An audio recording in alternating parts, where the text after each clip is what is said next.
Rycon Service Dogs specialized in training dogs for children with autism. It abruptly shut down in November. 36 dogs were still in training. Now some families say they're saddled with just an expensive house pet and they want their money back. Anna Rudinger's 5-year-old son, Aculus, was diagnosed with autism in July. We were recommended that a service dog would really help him in school and stuff. Rudinger hoped a service dog would lead other children to interact with Aculus, giving him opportunities to socialize and learn facial cues. She also says she hoped a service dog could prevent him from running into traffic. She found a North Carolina-based nonprofit called Rycon that specialized in service dogs for autistic children. She drove up to the Raleigh area to check it out. Amazing experience. It was really wonderful, and decided it would be worth the effort and the $15,000, basically buying a new car. Rycon's founder, Mark Mathis, understands where Rudinger was coming from. He's been there before. The first dog he trained was for his own 5-year-old son who had been diagnosed with autism. If he'll but come out of his room and spend time with his family, to us, we're over the moon on that. That's what we were going for. Then he says he started training dogs for other local families, and soon demand grew. He claims Rycon trained more than 100 service dogs. It was more than a full-time job. Yeah, it was my life.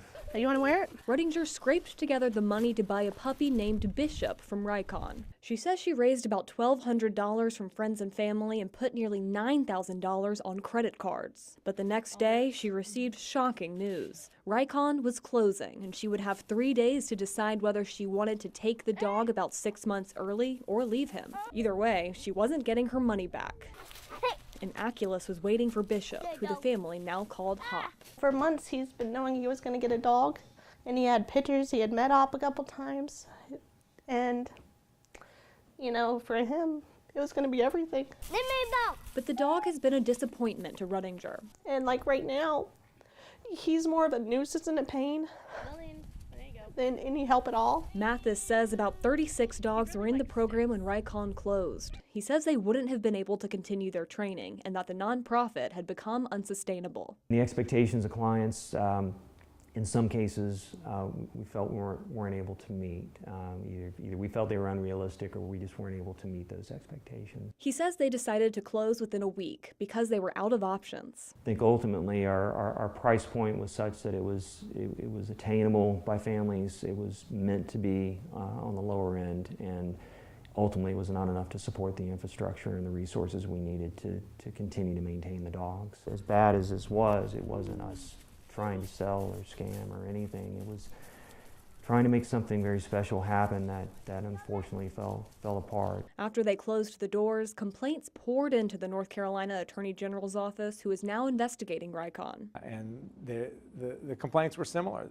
People who desperately wanted a dog for a child with autism, the dogs weren't service animals, they weren't housebroken, and some of them actually even bit the children. Rudinger says she wants her money back. She's had to spend even more on the dog. It turned out that Hop had a urinary tract infection when he arrived, and so she has since paid hundreds in vet bills and thousands more for training, all in the hopes of getting the service dog who can truly serve her child. And I couldn't imagine getting rid of him. A heartbreak for my son. But I will do whatever is best for my son, and I think he needs a service dog. For his part, Mathis says he's sorry. They have every right to be heartbroken.